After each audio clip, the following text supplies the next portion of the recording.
It's a lot of work, right? The simple life going back to the land. Yeah. I would suggest everybody that's got power, pick a weekend and turn it off and see how you do, right? That'll be a good first step, because then you're going to see your vulnerabilities and what you're missing when the teenagers start freaking out because their cell phones are dead.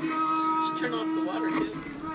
You could. Because if you live out in the country, you're going to have a well, and the power goes out, you have the water. Yeah, and so that would get us into those How do you planning flush the aspects to toilet? prepare for those kinds of emergencies, right? Yeah? So what got me into this in '78, I got a Carter administration grant for appropriate technology. It was great. Then they took my grant and had me do it regionally, set up 4 places at the same time as the Northwest Power Bill was going on. Could you move your chair to the back and that I'd way? be glad to, sure. So here I'm doing this grant, and here's this opportunity to give testimony. Well, I didn't know how easy it was to be too political when you're a nonprofit educational. So I got in some trouble because I testified that we need to do conservation, weatherization, insulation, kinetic energies first before we develop any more coal or nuclear. Nuclear plants went bankrupt when they accepted that premise. So my couple-year thing while Carter was there was going great guns. We were going to save the world, get full employment and national security by changing to appropriate technology by 1982. By the year 2000, we thought we would have it all together and going on.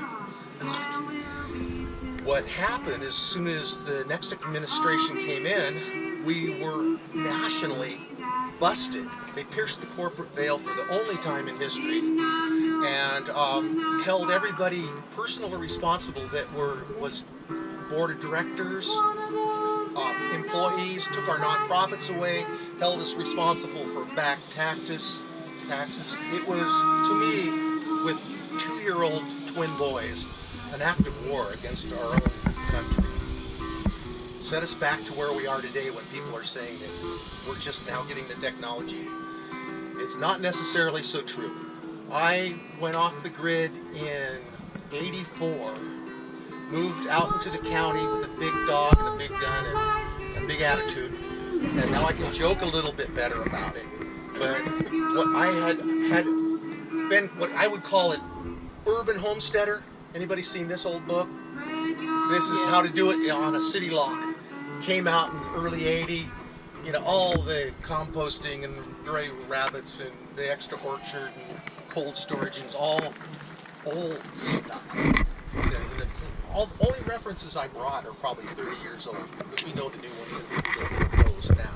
So I wanted to kind of speak to what experience brought me into it. So that certainly brought me into it, both barrels. I moved out from my house in Bellingham and went to a farm out in the South Fork Valley. I cut the trees, I milled the trees, I cured the trees, I built a house, I put in water systems, I put in photovoltaics, the first ones with golf cart batteries. I ran a hose up the mountainside and had a trickle system off a car alternator, and got the biggest, most efficient hot water for baby diapers that I could come up with off the grid. Propanes are a real handy tool, I tell you. So, and then started building my house and went for the easy life. It took me about 16 hours a day, plus my work a day. It was amazing. It's amazingly how much skills and energy it takes. It takes a special person that is willing to do that kind of work and enjoy it. Right? And kids didn't know better, so they didn't mind it at all until they learned as more technology came on. And how can we hook up? Well, I'm in a big enough community of 8 houses on a land trust that we were able to have in our common. We had power, so I had my freezer up there. Our washing machine was up there. I cheated that in those levels, right? Because I had that backup, but I had to go half a mile to go do that from the other end of our couple hundred acres at the time. anyway, so while that's going on, I'm acquiring these skills, and I'm helping set up some of the other groups. After, so it's really important. I feel like in this overview that first I wanted to just speak to the land trust and giving me this opportunity. Here's all the trees, all the land, big piles of precious junk that I can go pick through for what I need, and start doing these projects, and then help with people like Chris Solar, who's already doing these kind of things. There was a big movement at that era of people that really wanted to see these change happen then. Now, if you can't do it, then it's like planting a tree. When's the best time to plant a tree? Well, 20 years ago. The next best time is now. So, solar's kind of the same deal. Homesteading's kind of the same deal.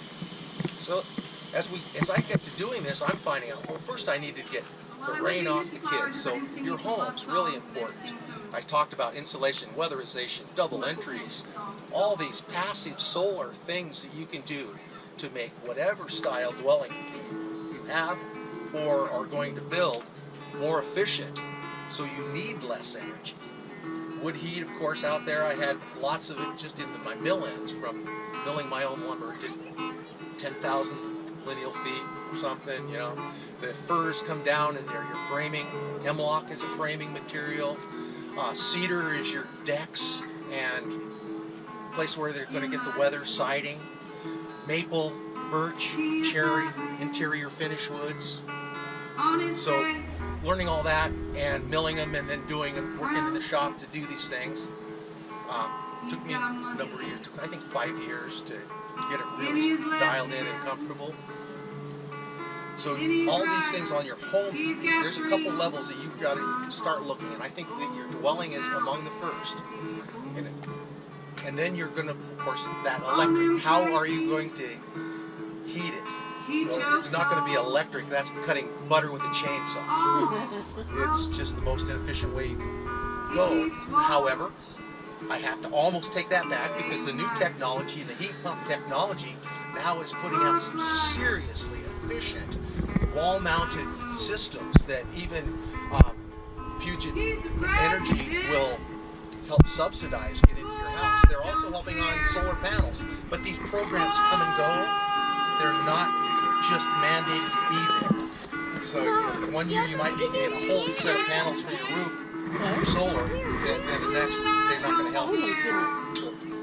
What I did was a lot of propane initially because I could go propane refrigerator, Yes. propane lights, propane stove, propane hot water. High efficient propane hot water. We had babies in diapers, like I was saying. We never, in the whole time I was there, ran out of hot water. But I also ran a coil through my wood stove that was just, instead of a pump, was thermal siphon.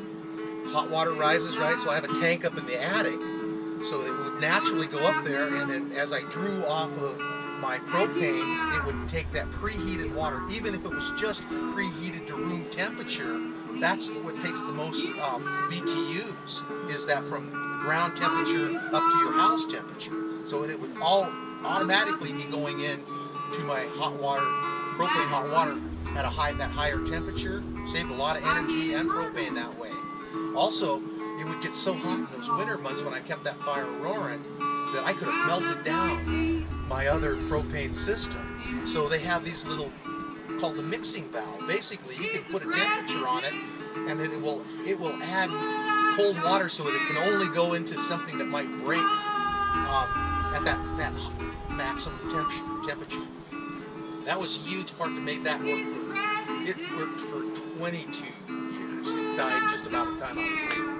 But they leak, you know, and there's jackets. There's a lot of different ways that people are putting them into their wood stoves these days. But how many of you are using wood? Yeah, so more than I would have thought anymore. We have a rocket stove though.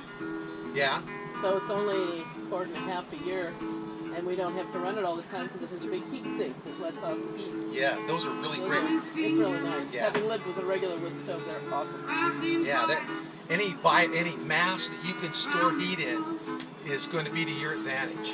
Yeah. Patron walls was the big term back Yeah. then. But thermal mass storage in a greenhouse or your floors or in your crawl space. Natural convective air loops, so you can get it up to the house but get it back down to where, so it's not all hanging out at the very top of your place where you don't need it. So propane systems like that were a major. I had a 100-gallon tank that lasted us a year, and that was great. So use that. I also did a small hydro, since we're on the hills out by the South Fork. Ran a 2-inch line up, and just all my water overflow, I just let it flow 24/7, and part of it came off to the house. And here's a little alternator with what they call a Pelton wheel, just a little thing that goes right on the end of a little car alternator. Was the Mother Earth style of the day, just with a focusing nozzle. Just that little thing just kept turning and charging the batteries to almost to where I would boil them dry. I'd have too much, so I'd have to have ways to. I'd have to keep the stereo on or something. Right? keep it so I wouldn't ruin my batteries just with having that extra going on. That was a big deal. And since I had the gravity and the hillside and lots of water in Washington, I think we were at 43 inches a year in that area of the town. Yes. Plenty of water. Put extra storage tanks in so I could get a little extra head. Head is the amount of distance the water falls, and that is what gives you the amount of potential power when you're focusing it on some little thing. All the things I was doing were pretty low tech, right, for the most part, and homesteader style, because making do with what we had. And my goal was to not leave the farm more than 3 months of the year, and to come back and be with and help raise the kids for the other, which I was able to do, thanks goodness to heavy equipment contracting. So how about as technologies improve and other options, and some of these are going away, how do you plan on what's reasonable short-term versus long-term? Well, nowadays we didn't have LEDs, we didn't have efficient lighting. It was all going off in heat. There were so many things like that. Digital, everything was analog. All these printouts and being able to read how much power is in that battery easily. There wasn't. You had to go to some meter or something. All those have all improved over these years, and the outlets and sources for these materials have improved. Can I address some of the question? Yeah. First off, when I meet somebody the first time when we're talking off-grid, my first question is, what's your resources there and what are you trying to do? And how do we match those two together? And a lot of times they're already on the grid, they're paying this huge power bill and they're going, oh, I want to do solar. It's like, no you don't. You want to cut down your power bill. Solar may be this last step of the equation. First thing you want to do is, it's not going to happen. and so, and a lot of these people, they're paying $600-700 a month because they got baseboard heaters, electric heating. It's like, okay, wait a minute. That's your first step. If you're going to throw money at a problem, that's where you start. You start where the problem is. And so, I talk about heat pumps, I talk about insulation, I talk about, any of those steps you can do to cut down the amount of heat you have to produce and the most efficient way of producing it. Then if you have any money left over, let's put some solar panels in to power that system. If you're off-grid and your needs are low, that's a completely different question. But if you have the grid there, it's like, okay, that's a resource. If you have the grid, that's a resource that you use. And so if your question is, how do I go from where I'm at now to where I want to be, what technologies work best to get there? If you're, off the grid, you're in a community and you're living in a cabin with a wood stove, it's like, great. What part of that do you want to change? I want hot water. Okay, you've got a heat source, you've got a wood stove. How do we change that into hot water? When you put a kettle on it, you've got hot water. You want running hot water. What Bill's talking about with the tank above where the heat source is, the wood stove, that flows without any pumps, any controllers, anything like that, to the hot water tank. I've got copper coils on the outside of the wood stove, and it keeps the wood stove cooler, so I can have things close to the wood stove where it doesn't get hot, it doesn't overheat that part of the house. It flows 40 feet to the other end of the house to coils on the ceiling in the kitchen, it flows to the hot water tank in the loft, no controllers at all. I have a solar water heating system, which, because of this, where I put it, needs to have a pump and a controller.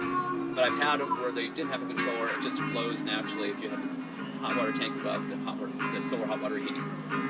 The cost of solar electric panels have come down so much that it becomes cheaper to use that than solar hot water heating. And so even off the grid, it made more sense to use solar electric panels and then divert it to, when you have extra power, to the hot water tank. So solar electric has so many technologies that are available to take care of these different problems, and the cost of solar panels have come down so much. I can get them now for 50 cents a watt, whereas we were paying $5 a watt. So it's like 1/10 of that cost. So suddenly the calculations of what you can afford changes. So again, it's the basics. Is, you know, where are you at now? What are your resources? What technology gets to you where you want to be? Yeah. And that was the next place I was going to go. Where you live. If you're urban and you have power, well, it's your option. Then maybe you're looking at more of being self-reliant, more resilient. Maybe you want to have some backup so it goes down for 2 weeks. Or we have a tsunami. You live under 80 foot around here? I worry. Under 80 foot? Under 80 foot. My kids are at 80 feet. Yeah, well, then you're probably just at the high water line. Yeah. Can I ask a quick question? Sure. That might be kind of irrelevant, but you said that you had a tank on the roof that was connected to where you have your water with the copper coils. It's in the attic or the loft. How do you fill that tank if you don't have running water? Well, this is when you do have running water. Oh. If you don't, you can actually get solar water heaters that have the tank built in, and so you can just pour water into them, you know, if you want to. And again, I said the basic one is heating hot water. If you don't have running water, it's just a kettle on the stove. Yeah.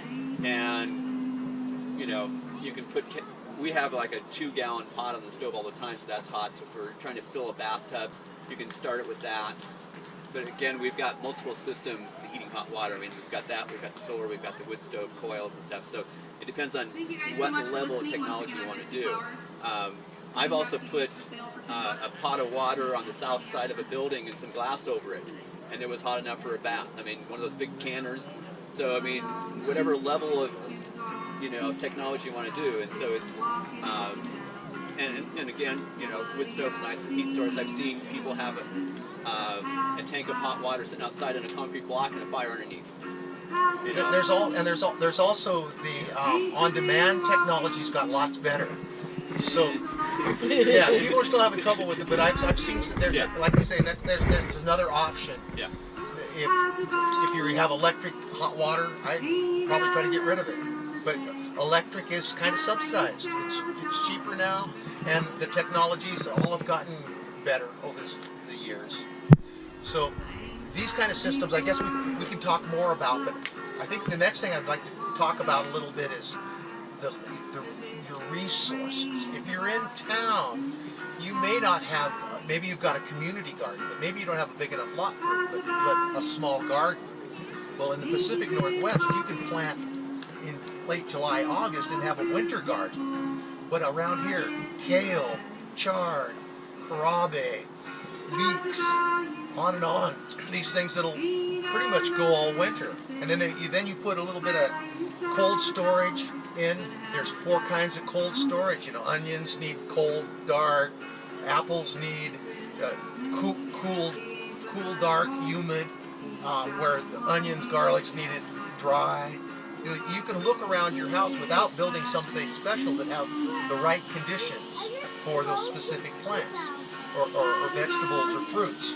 You don't want to put your apples with your carrots. You know, there's some things like that you'll learn over time, because the ethanol gas that they let off will make those carrots sprout. Cabbages will make everything smell like cabbage. And so they have things like the master food preserver classes through the Ag Extension. You heard of those? I took all those kind of classes over the years, and it was a big help. And you figure out what you can grow, and you want to have a bigger pantry. If you're in town or wherever, you want to put some food. The Mormons have a system where they put a year's worth of food away. And they say it wasn't raining when Noah built the ark. It's kind of like that. But you don't just put it away and hoard. This is something you actively have to work at. Just like if you put apples away, you'll just have a mushy mess unless you keep picking them out and using them regularly. You'll have apples till February sometimes. So there's little homesteady tricks like that, and it all builds into a system. If you're in an urban place, maybe all you want right now, if you're under 80 feet, is a bug out bag. You heard of those? That's basically, what would you really need if I had to get out? You had to get out of the house and go someplace else right away. That's a self-reliant skill. It's a homesteader. Most homesteaders I know aren't going to have to leave. All their relatives and friends are going to be at their house, because they're usually brewers. They're usually farmers. They usually know how to put stuff away. When the power would go out in the South Fork Valley, I used to love it. I'd turn on all the lights, crank the stereo, and look at all the dairy farmers that were trying to get their generators going. And it would happen 5 times a year. It just, out that far, 20 miles out into with all the trees and stuff. So I liked it because I didn't feel like our quality of life was reduced at all. We had no TV in the house, but we could go to the common house. We had no freezer, but we could go up where all the other 8 houses had it.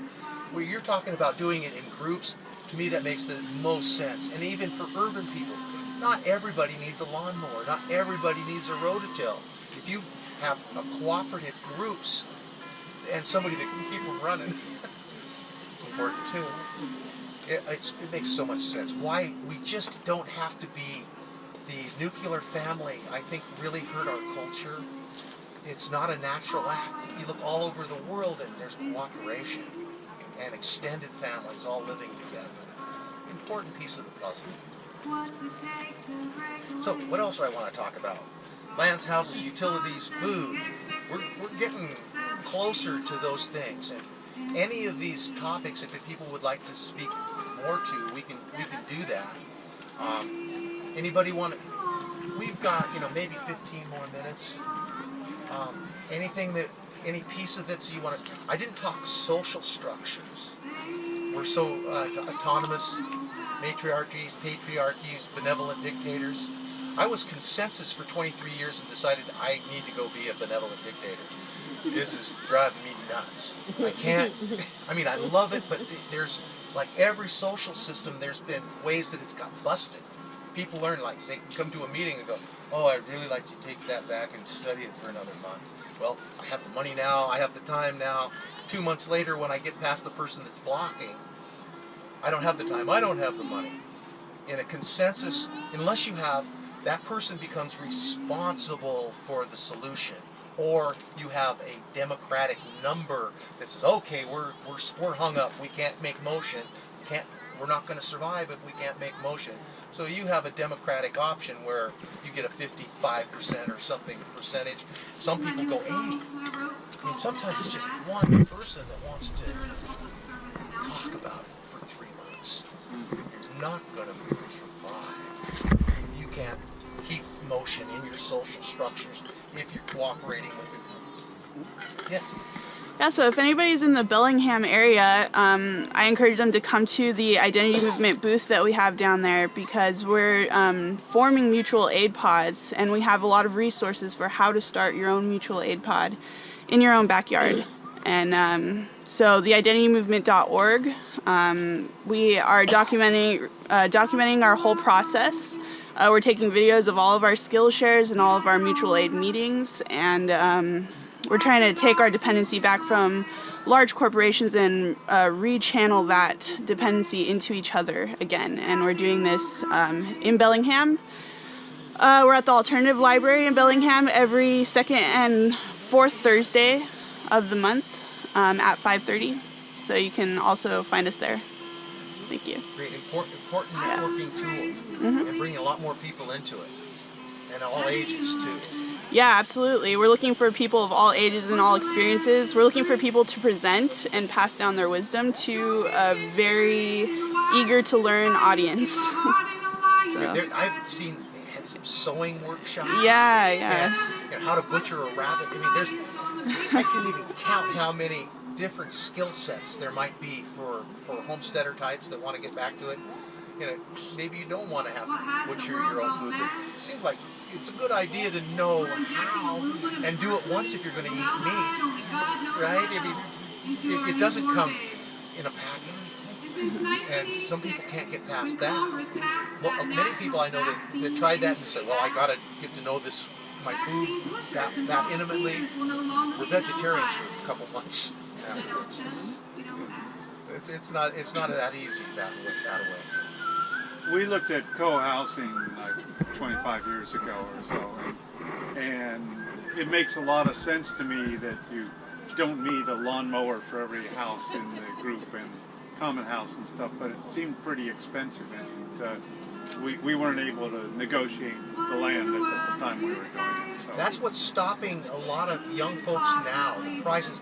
I bought my first acre for $3,000 in town, and it goes from there. I short planted before, and now I won't even say what it's worth. It's ridiculous. And so, how are we going to get young people to stay in the movement, and how do we get people to be able to become grounded and have a place? Code is a demographic control. I'm sorry, if you don't have $250,000, you can't play in Nhatcom County. And only so many unrelated adults can be in some of the zoning things. So we have some systematic problems that we need to work on so that more people can do it. The land trust movement has been one of the tools that a lot of people have been using now. They're going to have those same trouble, but they're being addressed, and there's a large national support network to come up with bylaws and ways to make that work. The conservation trusts, the housing trusts, they're good models for folks. And some of the farm, the CSAs, community supported ag places, they almost always have interns and places for young folks to come and be part of it. And the WOOF programs, international working weekends on farms. I mean, these are some things that even if you just want to go for a weekend and plug in, they're ready to have help. Homesteads are energy sumps. I mean, you can't put too much in, but you can waste a lot of time. You know, you could be, you've got to be making progress, and you've got to be getting something out of it. Learning from people that can do that. You can't spend too much time on your weeding. You've got to have systems that you can keep things moving along. And it's cumulative. And we used to always do group. We'd come together, all 8 houses, and it's time to can. Or the Nhatcom tribe down the street calls, we got a tote of salmon, $1.25 a pound. They're not good at, and we got them last night. I get on the horn, and all of a sudden we're having a monster work party and filling all the freezers and smoking it, everything we can do, and getting deals and cooperating. It's harder for a single family to do that. It's easier to go to Costco and drop a couple 300 and put that away, you know. But that's another option. It's an economic option. If you've got a little more money, you have maybe a couple more options, but you may not make as good of choices. Maybe you're not recycling. Maybe you don't even care about your human manure. Maybe you don't think you want to save that. Maybe some people do. Some people that's a priority. That's right. The 5-gallon flush. Terry Compost Right on walks the up. human manure. Yes, right at the right time. Favorite topic. We were just saying it's not right for everybody, but somebody prefers it. I mean, 8 gallons of fresh water every flush.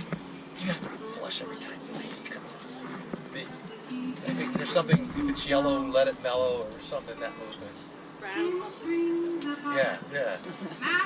Anyway, so we were just talking about those kind of ways we can help each other, and you don't have to take all these elements, but when there's 200 or 300 of them, you're going to fall into the ones that really work for your family and your group.